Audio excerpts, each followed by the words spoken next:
הפודקאסט בחסות דאטה מדיה, המלווה ומייעצת לחברות בארץ ובחול בנושא אימייל מרקטינג, אווירות אימיילים ובחירה והטמעה של מערכות דיוור. CRM.buzz, בלוג ופודקאסט בנושאי ניהול קשרי לקוחות, חוויית לקוח, שיווק, שימור לקוחות, טכנולוגיה ודאטה. מגיש סלע יופי. I played the video, which, you know, everyone likes Monty Python. I played the video, everybody was laughing, and I said, "That, you see why? These email people, they're dead. These addresses are dead. You're an idiot. If you mail them, you're an idiot." And I actually said that in the conference, and everybody clapped for me.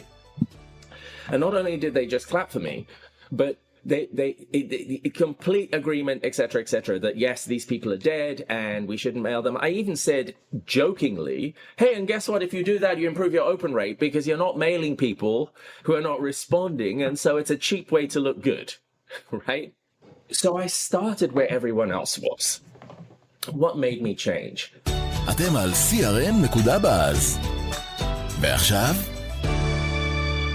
בוקר טוב לדלה קוויסט, שותף מייסד והאדוויזור של Alchemy Worx, סוכנות האימייל מרקטינג הגדולה בעולם, מעל ל100 עובדים ומתפרסת על פני 4 יבשות. אמרתי לך כבר בשיחות קודמות שלנו שאני חושב שאתה אחד האנשים הכי חכמים בתעשייה. אתה נמצא בוויש ליסט של הפודקאסט כבר הרבה זמן, ואני שמח שסוף סוף יש לי את ההזדמנות לראיין אותך. Thank you. You're very kind, and I'm very excited to be doing this. I've known you now a while, not the sort of 20 plus years that I've known some people in this space, but I've also always admired your work in the deliverability field, and it's a pleasure to be connected with you, and it's a pleasure to do this. תודה רבה על המילים החמות, דלה.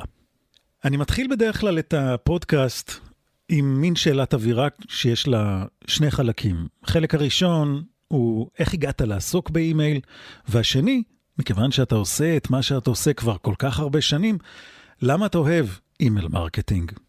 Yeah, I think most people do. It's a long time since email was sexy, right?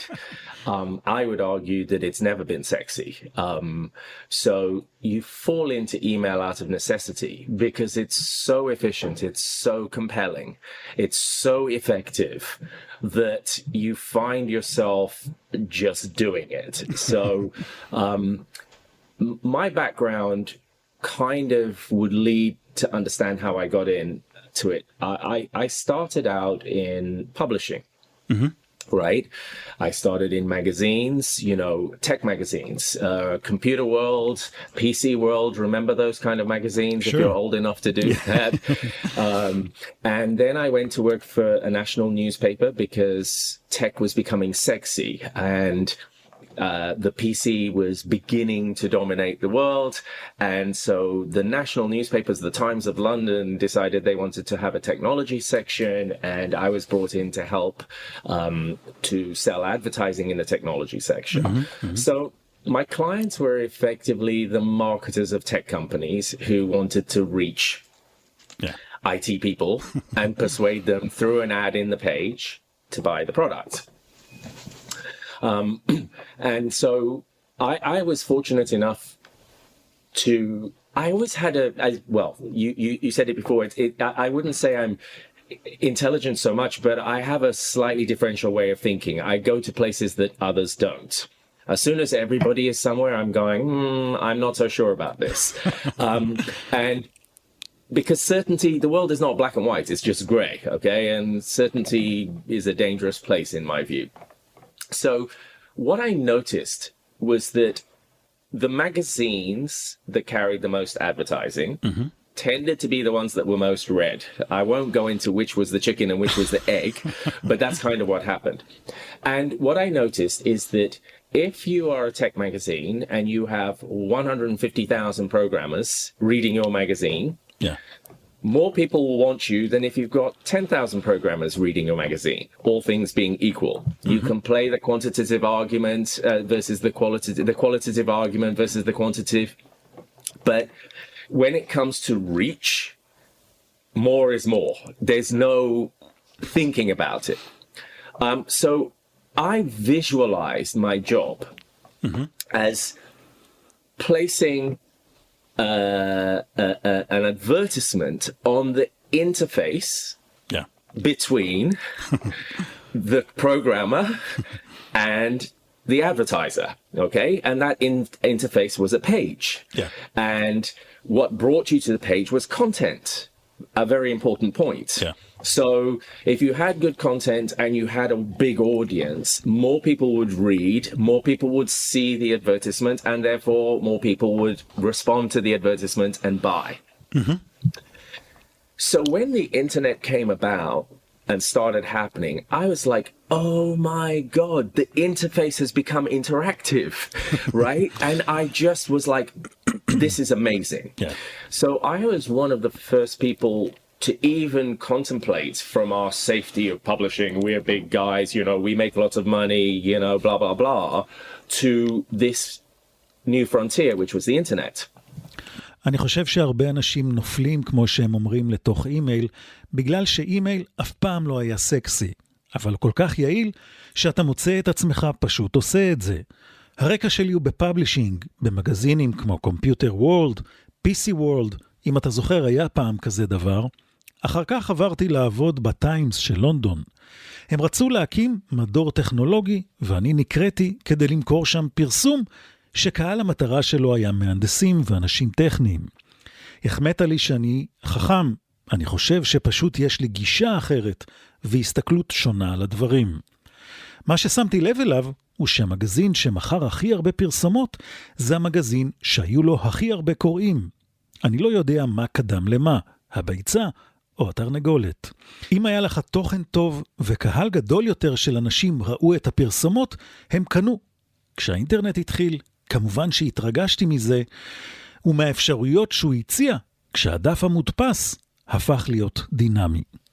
And one day a headhunter who used to work for me bumped into me and said, hey, you know, you're here at the Times newspapers, and I've got this thing, an internet company, it's called excite.com. Have you heard of them? And I went, yeah, of course I have. And she was like, you're the first candidate who even knows who they are. And back in the day, excite.com was probably the number 3 or the 4 player after Microsoft and AOL. Mm-hmm. Google did not really have a stake in the game at this stage. Yeah. They hadn't been invented at this stage. Which this is about 95, 96 that this happened. So Google was 96 and I moved in about 95, 96. And I just started working and I set up an ad sales team. Mm-hmm. Again, the same thing. I was selling eyeballs to marketers who wanted to reach eyeballs. The more eyeballs you had, the better you were. Yeah. And I also, one of the things that people don't understand, and when we come to talk about audience management, right, mm-hmm. is that in newspapers, everybody wants the first right-hand page because you open, well, except where you are because you read the other way around, but if you are Western English writing, you tend to start, you move this way, okay? And as you turn the pages, your eye falls on the right-hand side. So everybody wants the first right. Nobody wants the last left in the book. Unless you can persuade them that, oh, some people open from the back and they're doing this. So they put the sports at the back, right? And then everybody wants the first and the last. And so what you begin to do is you create a finance section, and then you create a sports section, then you create a cookery section, and then you create a this. So now you have many, many, many first rights. Exactly. And you're able to sell deeper into the file because every stakeholder wants an easy life and they're lazy and they just want to say, I'm on the first right, okay? And if it was possible to make a pancake ad where you just peel one off, all on the first right and nothing in the book, then we'd have done it, but you can't do that. So that's kind of... יום אחד נתקלה בי הדהנטרית שעבדה עבורי בעבר והציעה לי עבודה באקסייט, excite.com, שהייתה בימים ההם של האינטרנט השחקן השלישי או הרביעי אחרי AOL ומייקרוסופט. גוגל עוד טרם נולדה, אנחנו מדברים על 1995 או 96. התפקיד שלי היה למכור פרסומות. אנחנו עוד נגיע לדבר על זה מאוחר יותר, כשנדבר על audience management, על ניהול קהלים. בעיתונות, כל מי שקונה מודעה רוצה את הדף הימני. אני יודע שאצלכם זה הפוך, זה הצד השמאלי, אבל כולם רוצים את הדף הזה. וכך מה שיצא, שכדי לרצות את כולם נבנו עוד חלקים למגזינים. מגזין ספורט ותיירות ובישול וכו'. וככה אפשר היה למכור הרבה שערים אחורים והרבה יותר פרסומות. You know, that's kind of where I was going. Now, the second part of it was that I was invited in a project. Excite was one of the first people, they used to call them portals in those days, to add free email. Mm-hmm. Hotmail had come and had blown the world away. I think they got sold for 700 million or something like that, or blah, blah, blah. And everyone's like, what's the Hotmail? What's the Hotmail? So Excite went and did one. And that was how I became interested in email. And suddenly I thought to myself, wait. At the moment, we pay folks to drive them to our page so that they'll read and then they'll interact. But the thing is, we're paying $150 CPM to be in a newspaper or a magazine or the TV, and then we're selling $2, $5 CPMs back in the day, right? And I thought, this is crazy. So I visualized email as sending your website to the customer. Yeah. And I was really excited. Now, I was also very fortunate that I'd been in the business early enough, so I was vested in selling shares at the top of the market. I was one of very few people to do that. And when the crash happened and they started to rationalize the businesses, I took out. I said, listen, hey, I know you're going to be making laying people off. I'll be first in the line. Now, here's the truth. Even if you volunteer to be laid off, it's always painful when they go, oh, yeah, that's fine. And they accepted it. But in order not to go and work for someone else, I thought I will do something in email. And that's kind of how I founded Alchemy Worx and started working there. כדי להשלים את הסיפור איך הגעתי לעסוק באימייל, אקסייט שהייתה אז אחד השחקנים הראשונים שהוסיפו שירות אימייל, באותם ימים, הוטמייל היה שירות האימייל שכולם רצו, מזכיר, ג'ימייל עוד לא היה, וריגש אותי לראות שערוץ האימייל יכול להוות תחליף לערוצי פייד שבהם השתמשנו עד היום. בשלב מסוים הבנתי שנכון עבורי להתפטר, ומכיוון שלא רציתי לעבוד בשביל אף ארגון, יסדתי את Alchemy Worx, email marketing agency. And what I found originally is we were going to be selling content. I'll write the content and create the lovely emails, and then I'll give it to you and you send it out. And the first customer went, I don't even know how to do this. Where do I begin? I don't have a technology to send it. I don't know how to send it. I don't know how to create an email. I don't know how to build an email. I don't know the strategy. So I suddenly found that actually, bizarrely, even though content is the most important thing in my mind, no one seemed to care about content. I'm picking my words because someone say I care about content. No, everyone cares about content, but they actually had a bigger problem with deployment and building and HTML rendering and all of those sorts of things. Yeah.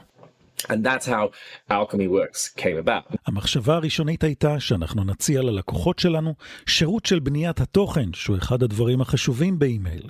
ואז גילינו שללקוחות שלנו בעצם יש צרכים הרבה יותר בסיסיים. הם אמרו, אין לנו את האסטרטגיה, חסרים לנו את הכלים והיכולות, ואז הבנו שיש דברים הרבה יותר בסיסיים, או שירות הרבה יותר מלא שאנחנו נוכל לספק, ולא רק את נושא התוכן, הכל סביב אימייל. Do I love email? No. Do I love newspapers? No. And I don't mean that in a negative way. I mean, I love my family. You know what I mean?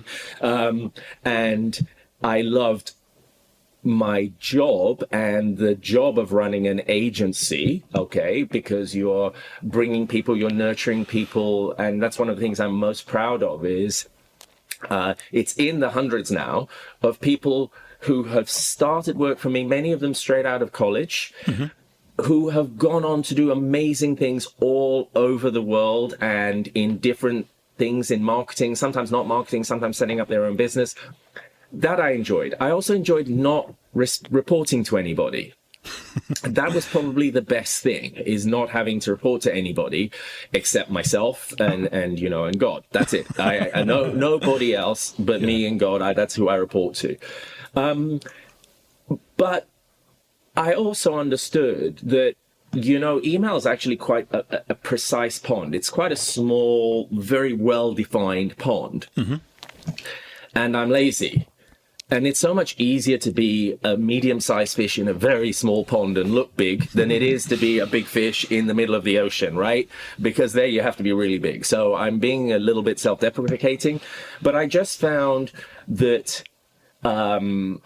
it was easy to pick up the knowledge. And once you have the knowledge, you become an expert in the space, and your agency, one of the first ones, if not the first in the space. It just meant that you just carry on with that. Am I stubborn? Yes, because a lot of people who started with email marketing went away from email marketing over the years. Most people do. And that's another whole story. Yeah. So yeah, that's basically it. I fell into it because I knew about it, and I knew about it because I was lucky to just be in the right place at the right time for that to happen. And the rest is just, you know, life. אני לא אוהב אימייל במובן המופשט של המילה, כמו שאני לא אוהב מגזינים וכן אוהב את המשפחה שלי. אני מאוד אוהב את העבודה שלי, ומאוד אוהב את העובדה שניהלתי כל השנים סוכנות שעברו בה מאות עובדים מרחבי העולם במרוצת השנים, ואני אוהב לראות את ההתפתחות המדהימה שלהם, אם כאנשי שיווק או כעצמאיים. אני למשל מאוד אוהב שאני לא מדווח לאף אחד, אולי לאלוהים. אימייל הוא בריכה קטנה, מאוד מוגדרת. הרבה יותר קל להיות דג בינוני בבריכה קטנה ולהיראות גדול. אני מייחס את ההצלחה שלנו כסוכנות, בהקשנות שלנו וההתמדה שלנו להתפתח עם המדיום. בפן האישי היה לי מזל גדול להתמיד בנושא כשהרבה אחרים לא התמידו. Alchemy Worx נחשבת לסוכנות האימייל מרקטינג הגדולה בעולם. במרוצת השנים מילאת תפקידים שונים. היית CEO, היית CMO. מה אתה עושה כיום? I've had familiarity with almost every aspect of the job, okay? I'm quite proud of the fact that I've never coded HTML, I've never built an email, and I've never hit send, okay? Because that's not me, right? But I know what it takes, and I have enough knowledge to be able to question when someone says something that doesn't seem possible to me, or it seems to me lazy response, I'm being mean. Maybe a good way of saying is I know enough to suggest alternatives from an expert, right? And I think that's what it is that I have enough knowledge about a lot of things to be able to ask a question and question experts. Right now, what I do, and so I've done everything. I've run the business, and about 5 years ago, we merged with another agency, Sellup, and we rebranded the merged agency. It's more acquisition than merge, but I call it a merger because, as I say, we rebranded Alchemy Worx, and I was working with them full-time operationally in lots of jobs, including CMO was my last one. I've worked on innovation. I've worked in strategy, all for the merged company. And about 6 months ago, I just felt that the company has grown enough, I've been involved enough for me to be able to take a step back and be more advisory. And share the wealth of knowledge that I have, both with Alan, the co-founder or the founder of the other business, and now CEO of Alchemy Worx, and also all the various teams. So I'm there for people to just ask me, hey, what do you think about this? Or the client says X, how do we respond? Or how do you think this new technology might impact? Those are the sorts of things that I come up with. יש לי ידע נרחב בכל אספקט של מה שקשור באימייל מרקטינג, אבל אני גאה בזה שאני לא יודע לתכנת HTML, לא בניתי אימייל אף פעם, ואני לא זה שלוחץ על send. אבל יש לי ידע שמאפשר לי לשאול שאלות, להציע חלופות ולהטיל ספק. ניהלתי את הסוכנות עד לפני כ5 שנים. לפני כ5 שנים התמזגנו במסגרת רכישה, השם Alchemy Worx נשאר. אז הייתי מנכ"ל של הסוכנות תקופה ארוכה, והייתי מנהל שיווק, עסקתי באסטרטגיה וחידושים. עד לפני כ0.5 שנה הגעתי לשלב שבו אני יכול לזוז אחורה ולעבור להסתכלות נרחבת יותר.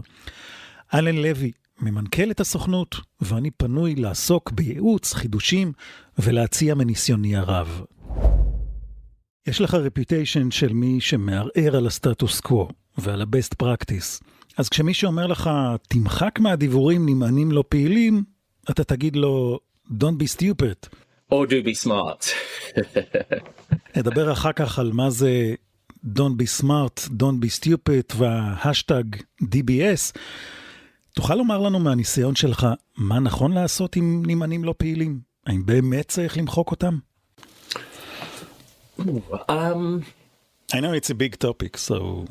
It is. And I have to think about how I dive into it. And because you started with best practice, right? So that's a whole different topic. I think there's best practice and there's common sense, right? And I tend to phrase best practice with common sense. And other people say, yes, it's only common sense when you know. It's not common sense if you don't know. But the thing about common sense is it's supposed to be something everybody can understand. So I guess I actually remember standing up in a conference.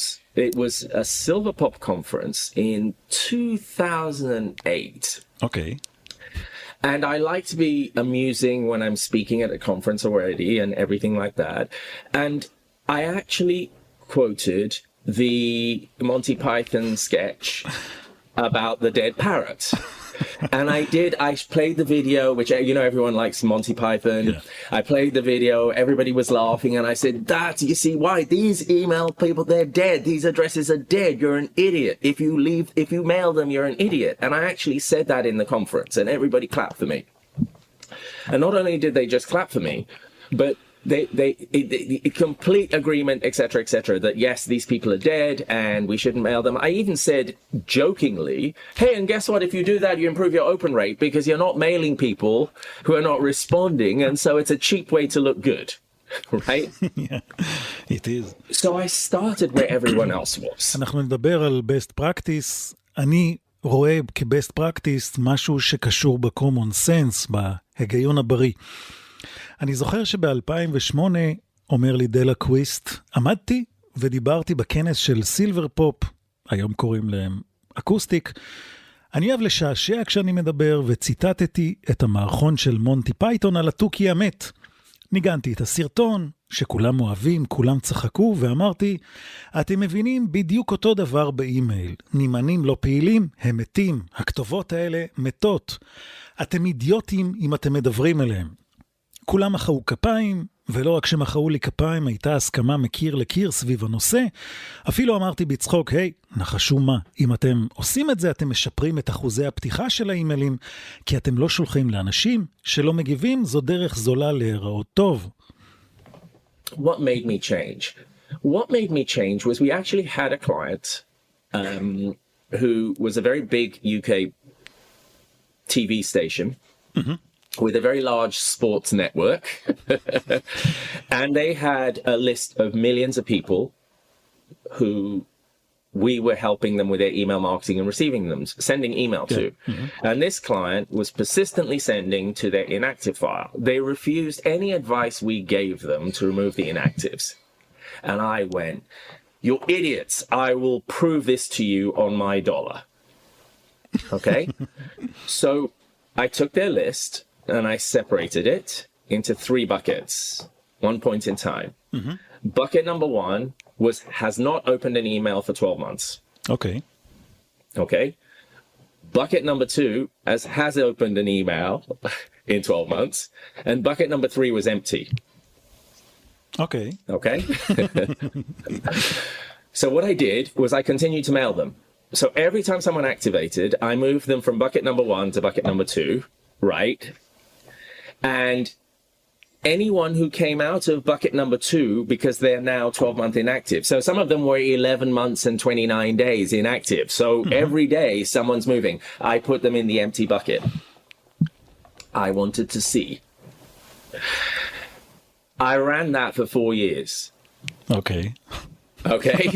The client wanted to do it. I wasn't going to stop them. I just wanted to look. And do you know something? They got something like a 2 or 3% open rate from the inactive file every day for the best part of 3 years. Okay.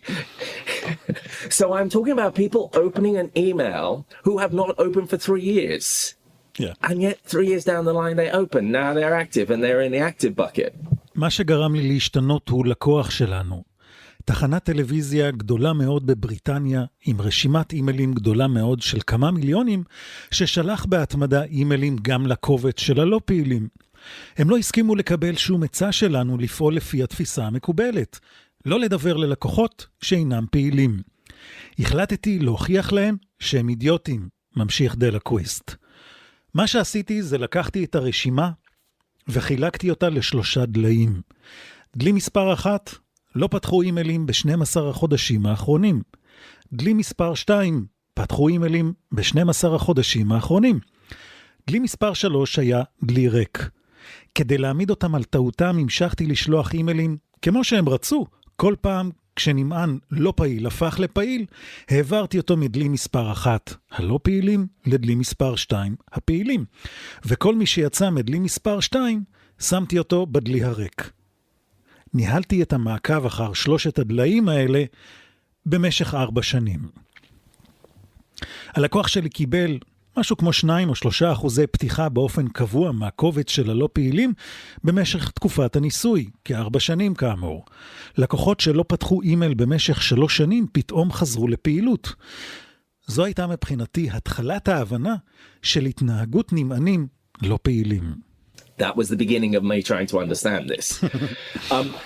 Does that mean you can do it forever? No. And what I would say to you is that the economics become less good after about 2 to 3 years. Yeah. When you get to 3 to 4 years, you get a ratio which I came up with, which is open to unsubscribe rate. If the open to unsubscribe rate is heading over 50%, it's getting to 1, that list is very, very, very inefficient because the only people opening are saying, I've had enough. Boom, I'm out. You could also argue that it was becoming more dangerous. Now, back in 2009, 10, 11, 8, 9, 10, those days, or 7, 8, 9, 10,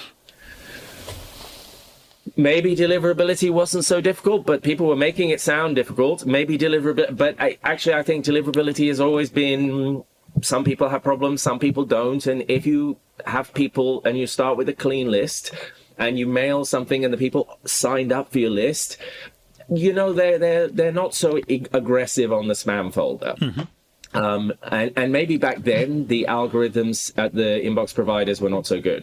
So that's kind of where I began. And so actually I have probably the only and the best study of what inactives can do and how they can add value over time.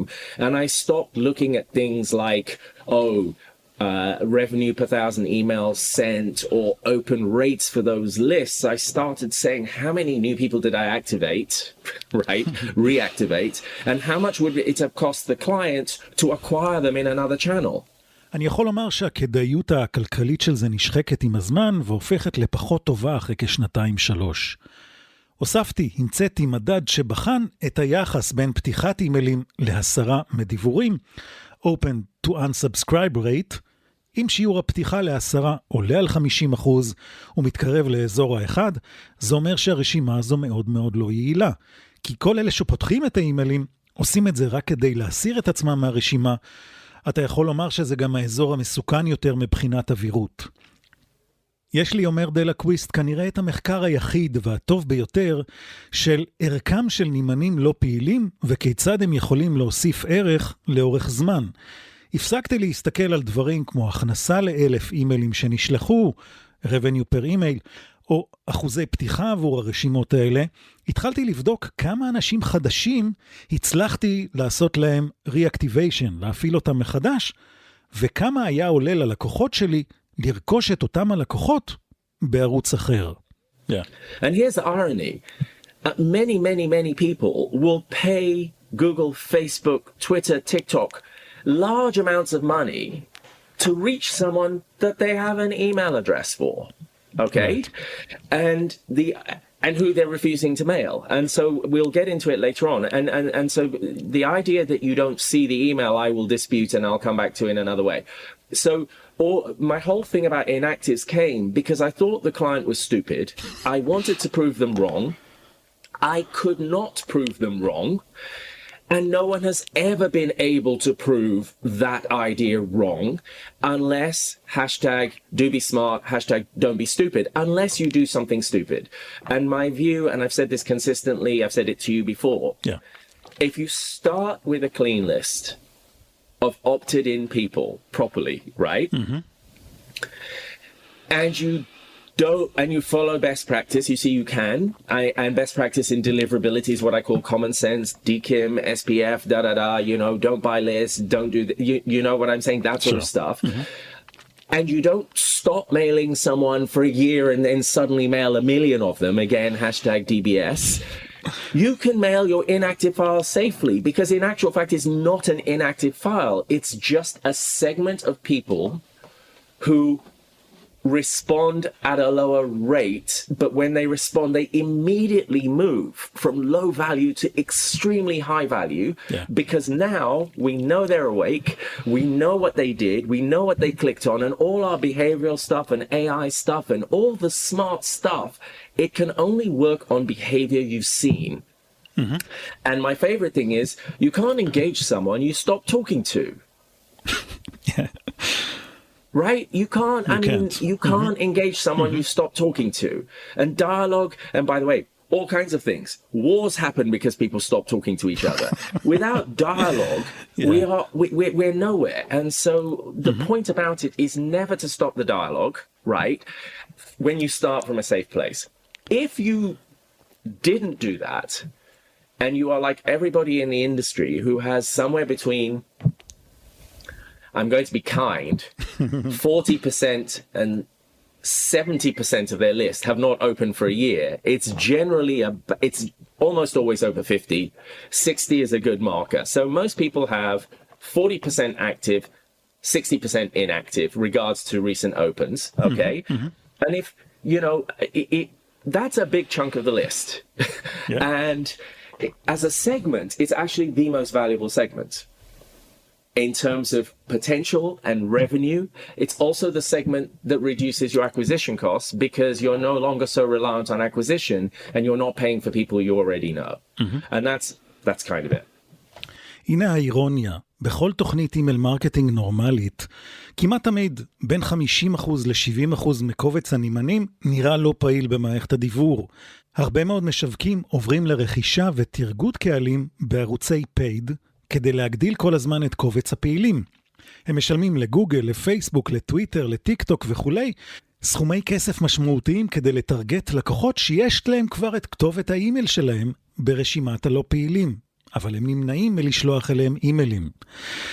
אז רציתי להוכיח ללקוח שלי שהוא טועה, ולא הצלחתי. למעשה אף אחד מעולם לא הצליח להוכיח שהרעיון הזה שגוי, אלא אם כן הוא יעשה משהו מטופש. לדעתי הדיאלוג חייב להימשך, אומר דלה קוויסט. אם מתחילים עם רשימה נקייה של אנשים שהצטרפו, opted in, לא רשימה קנויה, אלא אנשים שהצטרפו מיוזמתם, תוך הסכמה ברורה לקבל את האימיילים, ועושים את הבייסיק מבחינת אווירות, ומנהלים את הקהלים כמו שצריך, ולא מפסיקים לשלוח דיבור במשך שנה, ואז פתאום חוזרים לשלוח אימיילים, לדעתי ניתן להמשיך לדבר לקובץ הלא פעיל בבטחה, אומר דלה קוויסט. למעשה, לא צריך לראות בזה קובץ של אנשים לא פעילים, אלא מקטע של אנשים שמגיבים בשיעור נמוך יותר. אבל כשהם מגיבים, הם עוברים מיד מערך נמוך לערך גבוה במיוחד, כי עכשיו אנחנו יודעים שהם פעילים, ואנחנו יודעים מה הם עשו מבחינת הפרופיל ההתנהגותי שלהם. שאלתי את דלה, האם הוא ראה החזר על ההשקעה בפעולה הזאת? It depends on how you count it. So, for example, I have had clients set a rule that says any segment that delivers less than X open rates, we stop mailing them. Okay? Because you're looking at a moment in time and you're saying this customer wants You're refusing to count the value that everyone who moves from your unengaged file to engaged file changes to. So the minute they move from the unengaged file, let's say their open rate was 1%, okay, and the conversion rate was whatever. As soon as they move, the open rate jumps to 5%, 10%, 15%, and the conversion rate goes up. And you're mailing them every week, right? So instead of saying, oh, that list isn't working, you say, I took 1,000 people from a list. And I move them to that I'm sending one email a week, one email a month to. I've moved them to a list that I'm sending 5 emails a week to, right? And they're now generating $10 per 1,000 people instead of $1 per 1,000 people. And this is per 1,000 that I send. And I'm sending 5 times a week. So that's 10 times 5 times 52 if they stayed in that segment. And when you look at it that way, and the numbers, I mean, I can do the numbers and I know them off by heart, but if you do the calculation, you'll see that the lifetime value, something everyone talks about, doesn't even understand, right? The lifetime value of everyone you re-engage is huge. And it creates a valuation for your inactive file that's actually higher than your most active file. זה תלוי איך מחשבים את זה, אומר דלה קוויסט. היו לי לקוחות שהפסיקו לדבר אל הלקוחות שלהם ברגע שהם ירדו מתחת לערך נמוך מסוים של אחוזי פתיחה. זה נראה לי פספוס בגלל שזו הסתכלות על נקודה מסוימת בזמן. החלק המשמעותי הוא שברגע שלקוחות שנראים לא פעילים, נניח שאחוזי הפתיחה בסגמנט הזה הוא 1%, כאשר הם הופכים להיות פעילים ויוצאים מקובץ הלא פעילים לקובץ הפעילים, הלקוחות האלה הופכים להיות לפעילים הרבה יותר, גם אחוזי הפתיחה שלהם עולים בהתאמה לרמות של 15 או 20% לצורך העניין. הם יקבלו מעכשיו דיוורים בתדירות יותר גבוהה, כתוצאה מכך גם הערך שלהם הופך להיות להרבה יותר גבוה. במקום להגיד שהרשימה הזאת לא עובדת, לצורך הדוגמה, בוא נגיד שלקחתי 1,000 לקוחות לא פעילים, שעד עכשיו קיבלו אימייל אחד בשבוע או פעם בחודש, ועכשיו כשהם הפכו לפעילים אני מדבר עליהם 5 פעמים בשבוע, שעכשיו מניבים $10 בשבוע ל1,000 אנשים במקום $1 ל1,000 אנשים ששלחתי אליהם. זה אומר $10 כפול 5 דיוורים בשבוע, כפול 52 שבועות, אם הם נשארים בסגמנט הזה. אם תעשה את החשבון, תראה שה-lifetime value, משהו שרוב מי שמדברים על הנושא אפילו לא מבינים, של הלקוחות שהצלחת להכתב מחדש, לקוחות שהפכו לפעילים, הוא עצום, ויוצר ערך לקובץ הלא פעילים שלך, שיש לו לדעתי ערך הרבה יותר גדול מקובץ הפעילים שלך. אני יכול להבין מההסבר שבעצם קובץ הלא פעילים נמצא בקיידנס, בתדירות נמוכה יותר מאשר קובץ הפעילים. האם אני צודק? Potentially, yes. Yes. Yeah. Most people do that. Mm-hmm. You recommend but that's well, what's a lower cadence? What's a higher cadence? A higher, right? Let's say 5 a week is right, and okay. Lower is what? 1 a week. Yeah. Okay. Let's take both of those numbers. 5 a week is, most people say, oh, it's because, I don't want to do more than 5 a week, right? Then 1 a week is, no, they don't really want to, and I don't want to annoy them, okay? It's always, I don't want to annoy them. Everyone hates email, right? And when I have to do my best to not, it's like every email is a slap in the face. So the fewer slaps I deliver, the better. Now, here's the irony. Mm-hmm. You slap your more engaged people more than your unengaged people a lot, and you go, that's good because they're engaged. No, you're slapping them, right? You can't have it both ways. Yeah. Email is good or it's bad. If it's bad, you're slapping them, and if it's good, then you know what, give them more. That's the first thing. The second thing would be, I would say, if we had 2 identical marketers selling the same product, all things being equal, right? We create a situation where all things being equal, 2 brands are doing exactly the same thing, and they both start with 1. Okay? Brand A, working with me, finds a clever way to make it 6 for the active. Yeah. Brand B sticks with 5. Who's going to win? I see. Brand A. Yeah. Right? Mm-hmm. Simple. Mm-hmm. Let's take the 1. If I find a smart way of making them tolerate 2 emails a week rather than 1 email a week, who's going to win, brand A or brand B? Brand A. Yeah. So the question isn't how many, is how good can you be? And if your best is 1, you're an idiot. I'm joking, right? If your best is 1, I'm sure someone can do better than that. Okay? And if your best is 5, I'm going to try and do better than that with 6. I always use TV commercials because imagine going to a TV conference, right, of all these executives and advertisers and TV producers and the whole gig is selling advertising and sponsorships and all of that sort of stuff. And they turn around and say, you know what, viewers hate advertising, so I would recommend that you try not to buy very much airtime.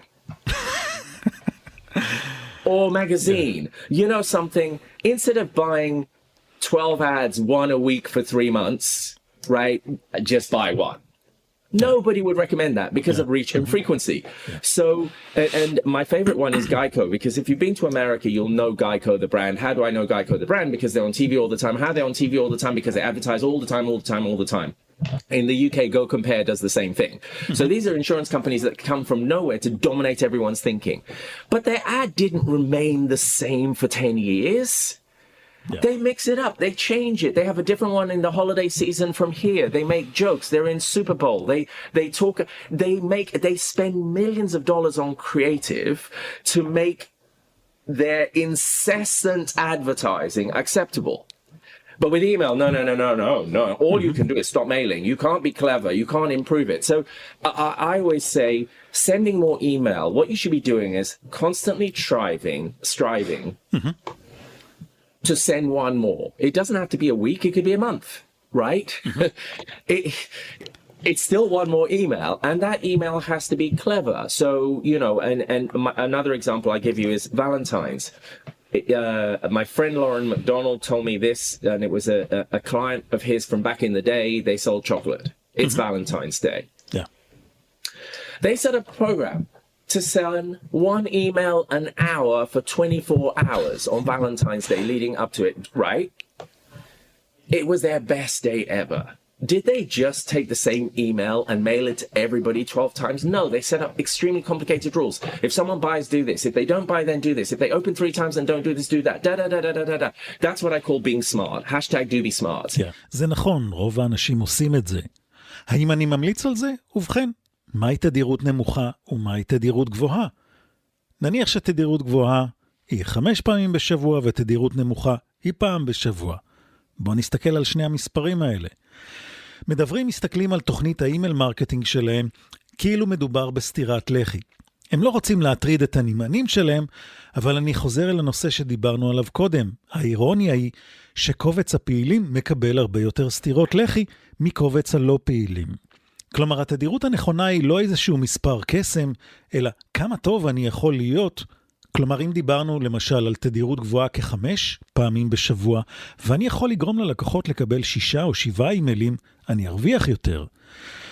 בוא ניקח כדוגמה את עולם הטלוויזיה, עולם הפרסום בטלוויזיה. אם הייתי הולך לכנס של פרסום בטלוויזיה, אני לא מאמין שמישהו שם היה אומר, תנסו לעשות פחות פרסומות. אני יכול לתת דוגמה של 2 חברות ביטוח, אחת אמריקאית, אחת בריטית, הן הפכו לשליטות השוק באמצעות פרסום בטלוויזיה, פרסום בלתי פוסק, אבל הפרסומות שלהם כל הזמן התפתחו. כלומר, אם אתה מצליח לשלוח ללקוחות שלך עוד אימייל, אימייל אחד נוסף, האימייל הזה צריך להיות חכם. לורן מקדונלדס, אחד מוותיקי התעשייה, סיפר לי בזמנו, שבוולנטיינס דיי הם שלחו 24 אימיילים, אחד כל שעה. זה היה היום הכי רווחי שלהם. האם הם שלחו את האימייל שוב ושוב ושוב? ממש לא. הם עשו תהליך מאוד מאוד חכם. לזה אני מתכוון לעבוד חכם. השטג do be smart. Yeah. So if I say send more email or mail your inactives, do be smart about it. You know, follow common sense, know where you're coming from, know where you're going to, and always strive to make it palatable to the people getting it. More palatable, not palatable. And the final thing I would say on it is that most people, when they're testing strategies, subject lines, creative offers, they test it on their most active segment and then roll it out to the inactive segment. It's the other way around. You should test that as a real segment in a different way and then work out what works for them and optimize that. And that's how you send more email to your inactive safely. כלומר, אם אני מציע לפעול בחוכמה, #DoBeSmart, ולשלוח יותר אימיילים, הם צריכים לקלוע לטעמם של הנמענים. רוב המדברים כאשר הם בודקים אסטרטגיה, כותרות, קריאייטיב והצעות, הם בודקים את זה על הסיגמנט של הפעילים ביותר, ואז משליכים את זה אל קובץ הלא פעילים או לקובץ הפחות פעילים. לא, זה סיגמנט נפרד, או סיגמנטים נפרדים, שצריכים לקבל התייחסות נפרדת. שמתי לב שלא השתמשת במושג re-engage campaigns. למה זה? Every email is a re-engagement campaign. Every email you send is an opportunity to re-engage, okay? Again, it comes from my publishing. Every ad that goes to someone is an opportunity to see. And this is where I think email marketers have missed a big trick. Everyone else sells opportunities to see, right? But what Google did when they first came out was made cost per click, right? They made it a click thing. And email marketers are very happy to embrace that. Everyone, click, it proves that it works. No, it doesn't prove anything. What they started doing after a while is saying, sometimes they have to see the ad 5 times before they click, or 10 times before they click, or 50 times before they click, right? It could be 100 because they didn't want jeans for 6 months, and then one day they want jeans and you're there and they remember you because they see your ad all the time, right? It's the same with insurance. You have to be there all the time because it's hard to predict exactly when someone's insurance is going to become valid. And I probably digressed a bit. It's about opportunities to see, and reach and frequency go together, and they work in email just as everything else. There is no bit of marketing where all things being equal, right, one person is better than 50. It isn't, okay? כל אימייל שאתה שולח הוא הזדמנות ל-re-engage. כל אימייל שאנחנו שולחים הוא הזדמנות שהלקוח יכול לראות. אני חוזר אל הימים שלי מעולם המגזינים. כל מודעה היא הזדמנות שהלקוח יכול להיחשף אליה. כשגוגל נכנסו לשוק, הם יצרו מודל תשלום פר קליק. אנשי אימייל מרקטינג מיהרו לאמץ את המודל הזה כדי להוכיח שאימייל עובד. אבל אם נסתכל איך עובד עולם הפרסום בגוגל, אנשים נחשפים למודעות פעם, פעמיים, 3, 100, לפעמים רק אחרי כמה חודשים הם מקליקים. הם נחשפים למודעות שלך ולא עושים דבר, אבל הם נחשפים למודעה. אותו דבר קורה באימייל. אנשים רואים את האימייל, אבל לא מקליקים ולא פותחים. מספר החשיפות והתדירות משחקים בדיוק את אותו תפקיד באימייל מרקטינג, אלא שלא כל דבר אנחנו יכולים למדוד. הזכרת שאצלכם ב-Alchemy Worx אתם עושים מה שנקרא audience management, ניהול קהלים. הייתי שמח שתספר לי למה הכוונה, ולמאזיני הפודקאסט אומר שאפשר בבלוג לראות את הסרטון שבו אתה גם מציג את השקופיות של המצגת. With audience management, you remember I said to you that if you let the stakeholders take their pick, everybody wants the same thing, yeah? Everybody wants the same customers. And the irony is, almost anyone can predict the most active, the people who are going to buy tomorrow, right? And so because of that, every stakeholder wants them, and you continue to bombard them. Remember I said, if email's horrible, why do you send your best customers more and your worst customers less? It should be the other way around. So therefore, email has a value. And one of the things that I spoke about is that some of our thinking is driven by this idea of a typical view of customer life cycle. And if you look at customer life cycle, the slide I'm showing, it's got 3 curves, steep up, flattening out, towards the end, okay? So everyone accepts the growth of value slows over time, okay? And there are 3 different lines. One curve is the lowest one, yellow. Those are your low-value customers. The one in the middle is your average customers. And then the red one at the top is your best value. So you can basically see that this is your typical customer life cycle. And so what people do is say, oh yeah, this is my customer, and they, here's my value, and I've got good value customers and bad value customers. But actually, the reality is very different, okay? And on this, what you have here is, this is a travel company, and I took 71 months of data. I'm sure you did. Yeah. And, that's one of the reasons why I'm so difficult to argue against, because I have the data, right? Yeah. And so you can say what you like about my thinking, but you can't argue with the data. So what you'll see is that every 12 months, there's a peak. Yeah. Because what we did is we zeroed everybody back to the first email they got, okay? And then we followed their purchases. So this is, if you like, the customer life cycle, and you can see that the curve is going down, down, down. If you flipped it the other way around, it would be flattening, flattening, flattening, okay? Yeah. But you will see that actually people are in and out of activity. So they are in activity once in 12 months, say Thanksgiving, right? Or the holiday season, or their mother's birthday, or for the annual conference. And then they don't buy anything again. They don't reserve a hotel. They don't do anything for a very long time. Yeah. So what I saw was that, actually, hang on a minute, in effect, if you look at the next slide, no matter how many segments you have, once you cut a segment, every persona will exist in every segment. Yeah. Because it's a dynamic process. People move in and out. So in your inactive, you're people who are one day away from being active. And in your active, there are people who are one day away from going into 1 year without opening, or 30 days, or 60 days, or whatever you pick. So audience management is understanding that it's not like we've got a good list and the good people we do this and then the bad people we do this to. It's actually saying there's no good, there's no bad, but people are in different stages of the buying cycle at any given time. It's not always easy to predict. But one thing I can predict is that some people who are inactive will become active, and some people who are active will become inactive, and everything in between. And so for those who can't see it, so I always have a slightly funny picture. So it's here as somebody going, I'm not interested in inactives. I don't mail them after 9 months, right? And then if you look, we only mail active people, and they're like chasing them and harassing them and bullying them and sending abandoned cart, abandoned browser, this, that, and the other, and blah, blah, blah, and blah, blah, blah, and blah, blah, blah, and doing nothing with the others. Yeah. And that's just that's kind of a visual demonstration of what I'm talking about. And there are many ways of calculating what the value is. But at my most conservative, I would say if the representative value for an inactive person is $1, right?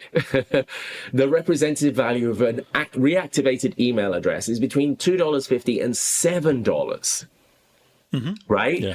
And so for the cost of sending an email, which is what, 50 cents 1,000, 10 cents 1,000, let's be really brutal, $1.50 because, whatever, 1,000. Where 1,000?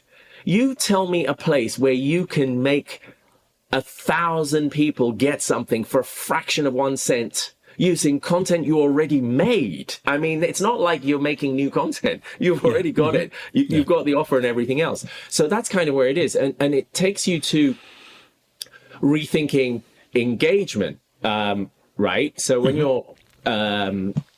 and this is a slide I share a lot. I can send it to you, and I'd recommend if anyone wants to see it. It's one of the slides. My middle daughter is in email marketing. I'll give her a plug. She'll hate me for it. She now works for Braze. And she started working in the agency when she was 15. So she knows a lot about email marketing, even though she's very young. And she has, she's packed 10 years of experience into someone else's 4 years because she worked through college. Yeah. But we sat down on a chalkboard to try and make this. What happens to people? What can people do if they don't open the email? And I can tell you, they can open later. They can open in a month or a year. The longest I've seen someone open an email that sat in their inbox for more than 1 year. Right? Why did they do that? Maybe because it was something they wanted, or they thought, oh, you know what? When my daughter's birthday next comes, then I'll buy this product, right? Yeah. You can visit the website without opening the email. You can visit the store. You can delete. You can call it spam. You can ignore it. Now, the interesting thing about ignoring, which a lot of people say, okay, oh, I ignore it. Well, if ignoring worked, why do billboards exist? Yeah. Why do TV commercials exist? Because everyone says, oh, I ignore TV commercials. No one says, I lean in. They go, I ignore it. Now, go to the dictionary definition of ignore.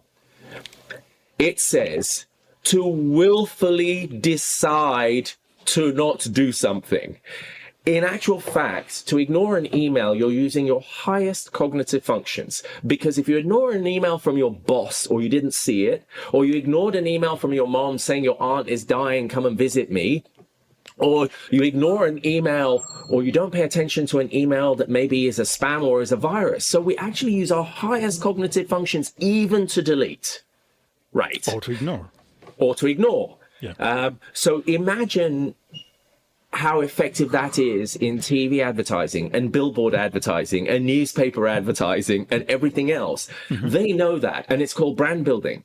So again, go back to two brands, A and B. One sends one a month and one sends two a week. And then you did a spontaneous recall test on a customer who got both of them and say, name a brand that sells jeans. The one they get more of, they will remember almost always. Almost always. Yeah. So that's kind of what I was thinking. And this goes across, by the way, this goes across all channels. Because I'll give you an example.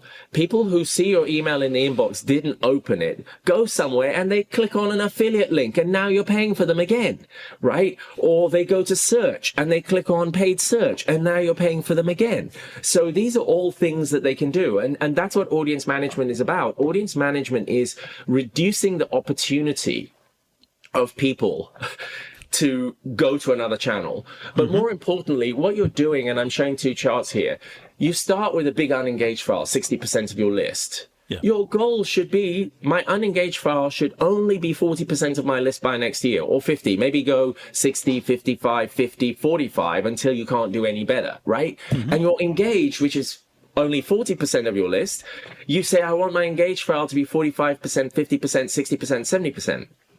And here's another thing I noticed that also made me look at audience management. Isn't it funny how very few people's engaged file grows? It's always the same. And do you know why? It's because they're satisfied with a number. And more importantly, because they're not mailing their inactives, when it's going down, they go to acquisition and they start paying more to build their engaged file. Most of the people in the engaged file, for a lot of people, are newly acquired, right? Instead of, whereas if you took them from your unengaged file and still had the acquisition activity, now you've got a big bonus. Now your acquisition activity is complete bonus. It's not replacing people that have died or have gone into the unengaged file. And that's kind of audience management. And just to put it in perspective, we were able to increase clients' engaged files by this. I have a case study from Global Industrial, 70%. We increased their engaged audience by 70% in like 9 months. They generated 200% more revenue. I mean, these are all things that I don't have to tell you. Just common sense should tell you. You don't need a case study that said one person did this once to do it. It's common sense. And here's this slide here is the hashtag do be smart, don't be stupid. Okay. You have to do advanced customer assessment. You've got to integrate the existing models that they already have into the process, okay? You have to make sure your channels are aligned with each other. You have to do RFM segmentation in order to do that, and ongoing testing. And I forgot, you talked about testing. People test all the time, right? And they say, oh, yeah, you've got to test, okay? And I say to them, when was the last time you tested 7 emails in a day? Oh, no, you can't do that. Well, it's a test, right?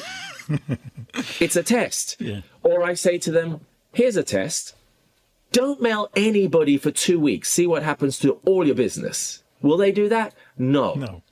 So testing is something in extremely narrow parameters. And when you come to subject lines, which we may or may not talk about later on, when someone says test long, in most people's minds, short is 35 characters, long is 65 characters, and they test 33, 34, or 66, 67. They don't test 250.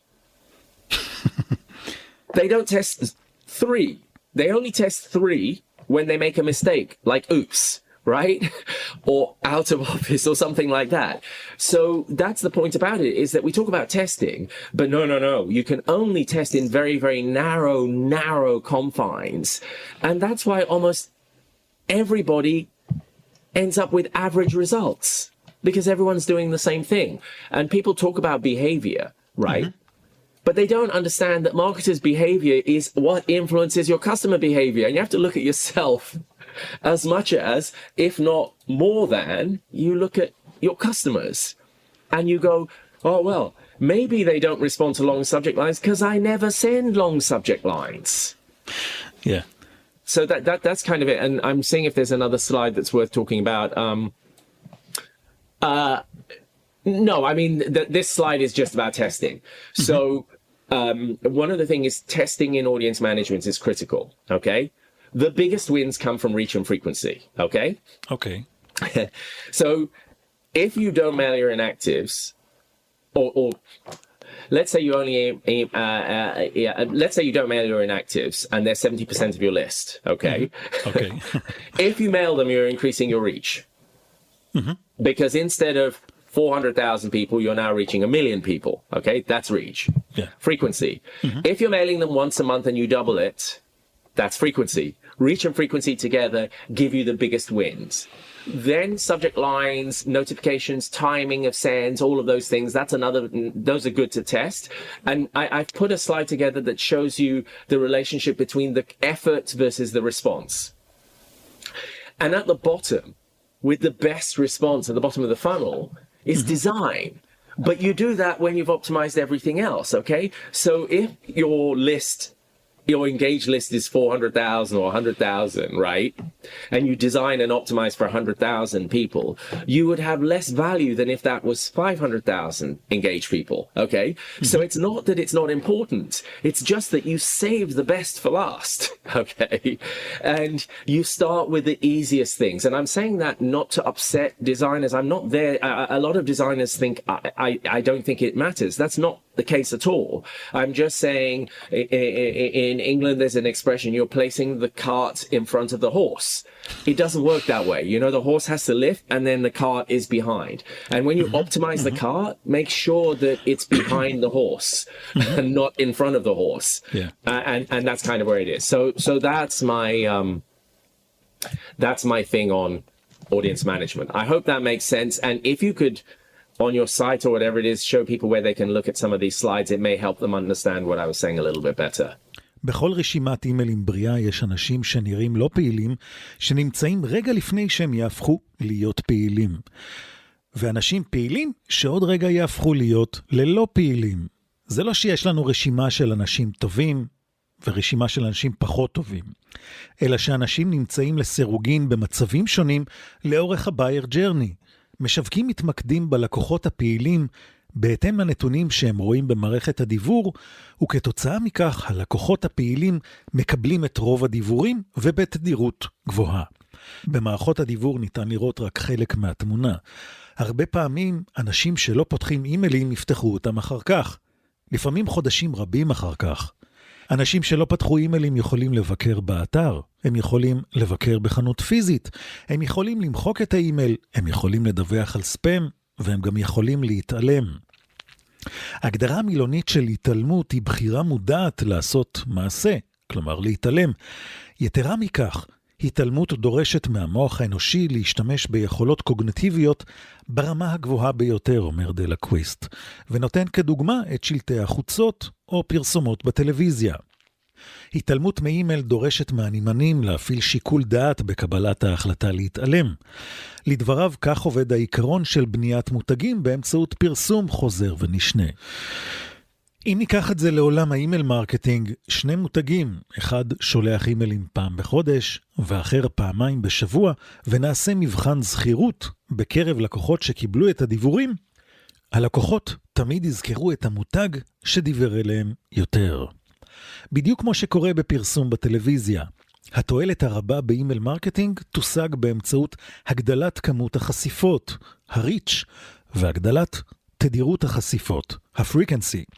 כאשר שם השולח או שם המותג השולח, והכותרות מתפקדות כמו SMSים או כמו שלטי חוצות במרכאות בתוך האינבוקס. אנשים נחשפים אל האימיילים בדיוק כמו שהם נחשפים למודעות גוגל, אבל לא מקליקים עליהן. CRM.buzz. עד כאן החלק הראשון של הפודקאסט שהקלטתי עם דלה קוויסט.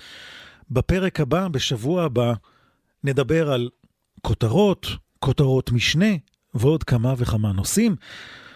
מציע להיכנס לדף הפודקאסט בבלוג, בו תוכלו לראות סרטונים מתוך הפודקאסט בליווי שקופיות. תוכלו להבין טוב יותר את נושא ניהול הקהלים עליו דלה הסביר. תודה לכם על ההקשבה, ועד לפעם הבאה, שמרו על עצמכם ולהתראות. אתם מוזמנים להירשם לבלוג שלנו, הקישור CRM.buzz בדפדפן שלכם. הפודקאסט בחסות דאטה מדיה, המלווה ומייעצת לחברות בארץ ובחול בפעילות אימייל מרקטינג אפקטיבית ואווירות אימיילים. אימייל דליברביליטי.